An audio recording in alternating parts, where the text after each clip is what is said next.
This cerebral cortex has the capacity to process enormous amounts of data and information. There are 4 lobes in the cerebral cortex, and it is responsible for these things, for the language that we speak, the memory in our minds. It's responsible for our thoughts, our learning abilities, our decision making. The limbic system is what regulates and processes all of the information that's inputted in our mind. For example, the cerebral cortex, it receives some kind of stressful information, something that has stressed me out, right? Stressful information. My mother just got ill. My child just died. I just lost my job. I'm not able to pay my bill. I'm in conflict with somebody. So I've got this stressful information inside of me. The limbic system acts instantly. And all of a sudden, the endocrine glands, they immediately start pumping all of these neurotransmitters and chemicals into your bloodstream. And then when all these chemicals are pumped in your bloodstream, my cholesterol starts to rise. Now my blood pressure is starting to increase. My jaws are stiffening up. Anybody feel me out there? Hormone levels are starting to rise. Your muscles start to get tight. You can't sleep at night. Your face starts frowning up. You start getting angry. You start getting mad. You start getting physically sick.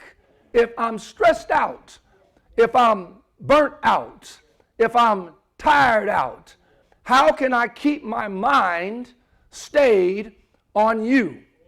Have you ever prayed a prayer at night and you started the prayer off good and then you fell asleep and woke up the next day?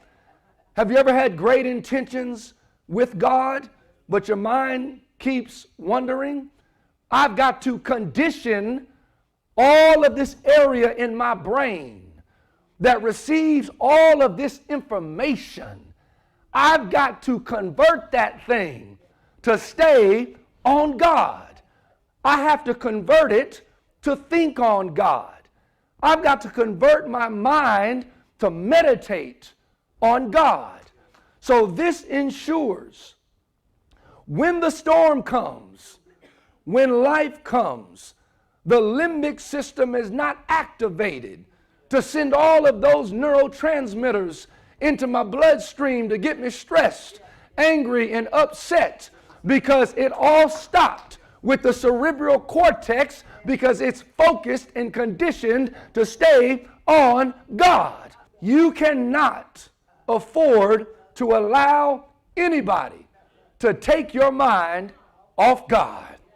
If you're in an environment, whether it be at work, whether it be in your social life, that is causing your mind to fall off, I'm so glad that God, I'm preaching this thing in a minute, I'm so glad that God did not take his mind off me. What if when I forgot to pray, God took his mind off of me? What if I forgot to sing, he took his mind off of me? What if I forgot to love, he took his mind off me? What if I forgot to forgive, he took his mind off me? What if I started having grace, he took his mind off me? But if God is a God of a second chance, we ought to be people of a second chance. If God forgives, we ought to be able to forgive. Keep your mind on God. Thank you for watching the video. Tune in Sundays, 9:30 a.m. Central Time to view our channel. Take a second and hit that like button, and don't forget to share it with all of your friends and family.